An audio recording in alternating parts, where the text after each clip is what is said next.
चलिए प्रश्नावली 2.4 का क्वेश्चन नंबर 13 करते हैं। ठीक है, तो क्वेश्चन नंबर 13 क्या है, यदि x plus Y plus z बराबर अगर 0 हो तो हमें दिखाना है कि x cube plus y cube plus z cube बराबर 3xy है। मतलब अगर ये पूरा 0 के बराबर है, अगर ये पूरा 0 बराबर हो तो उस पर से ये एक फॉर्मूला बनता है, उस पर से ये एक फॉर्मूला बनता है। ठीक है, अब ये चेक करने के लिए कि ऐसा बनता है कि नहीं है, हमें इसको सॉल्व करना है। ठीक है, अब अगर इसको सॉल्व करना है तो आप यहाँ पे देखो इसको ध्यान से। ठीक है, अब इसको पहले मैं लिखता हूँ, x cube plus y cube plus z cube बराबर 3xyz है।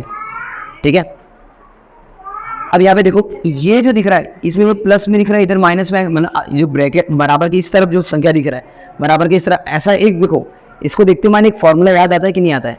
याद फॉर्मूला आता है ना, क्वेश्चन नंबर 8 फॉर्मूला है इसका, तो वो उसके जैसा ही है, बट फर्क क्या है कि उसमें बीच में यहाँ पे ये माइनस में है, तो वही करते हैं अपनी। तो x cube plus y cube plus z cube minus 3xyz, ये लिखा मैंने। अब इसको लिखते वहाँ नहीं मैं समझ गया कि अच्छा ये 8 वाला फॉर्मूला लग रहा है। 8 फॉर्मूला बोलो क्या था? देखो x plus Y plus z, फिर क्या था ब्रैकेट में, ये भी ब्रैकेट में है ना,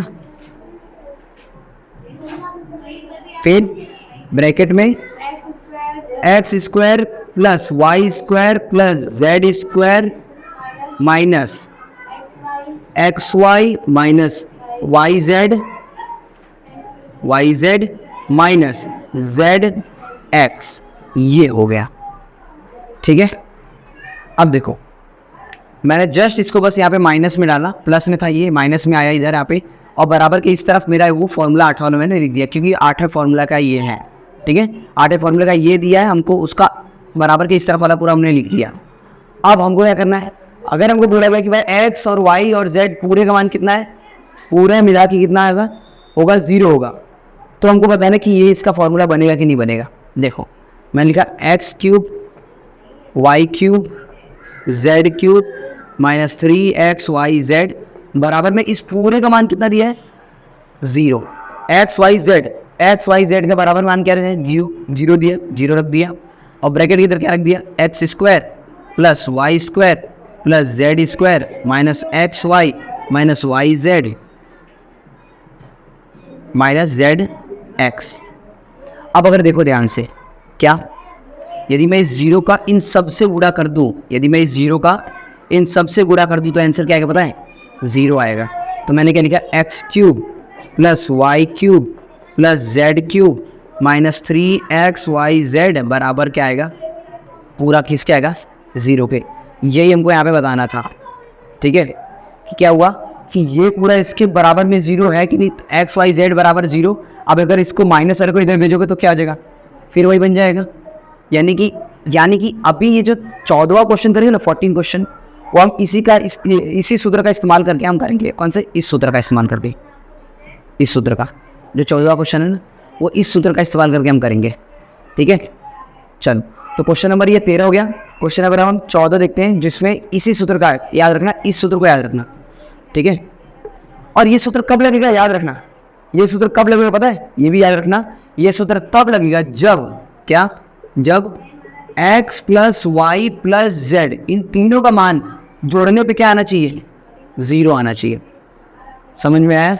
ये कंडीशन है जो मैं आपको बताऊंगा कि x plus Y plus Z, इन तीनों का मान जोड़ने पे क्या आना चाहिए, 0, तभी ये फॉर्मूला रख पाओगे, नहीं तो आपका ये जो बड़ा वाला फॉर्मूला था ना वही रखोगे। फॉर एग्जाम्पल मैं आपको एक बार फिर से आपको समझा देता हूँ। देखो ये आपका था क्या, ये आपका 8वां फॉर्मूला था। ठीक है, आपको कोई ये मान दिया रहता था तो आप इसमें लिखते थे और हल कर देते थे। ठीक है, बस फर्क क्या है कि इस बार भी वही फॉर्मूला है, इस बार भी वही फॉर्मूला है, बस थोड़ा फर्क क्या हो गया, ये माइनस वाला इधर चला गया प्लस में, और ये सब हट गया।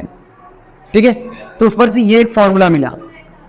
ठीक है, जिसमें ये माइनस इधर चले जाएगा तो क्या जाएगा, ये प्लस में चले जाएगा। क्या बन जाएगा फिर formula, x cube plus y cube plus z cube बराबर 3xyz, ये एक फॉर्मूला बना। बट ये फॉर्मूला तभी रखोगे आप जब x का मान प्लस y का मान प्लस z का मान बराबर 0 आना चाहिए। और अगर 0 नहीं आ रहा है, ये आप पहले चेक कर लोगे, x, y और z का जो भी मान दिया उसको जोड़ के अगर देखोगे ये सबका मान क्या आ रहा है, 0 आ रहा है, तभी ये फॉर्मूला रखोगे। अगर नहीं आ रहा है ना, नहीं आ रहा है तो आप फिर इसी को ही फॉर्मूला रखोगे। समझ में आया? तो अभी क्वेश्चन नंबर 14 करेंगे तो आपको अच्छे से समझ में आ जाएगी कैसे करना है इस चीज़ को। ठीक है, तो क्वेश्चन नंबर 14 देखते हैं।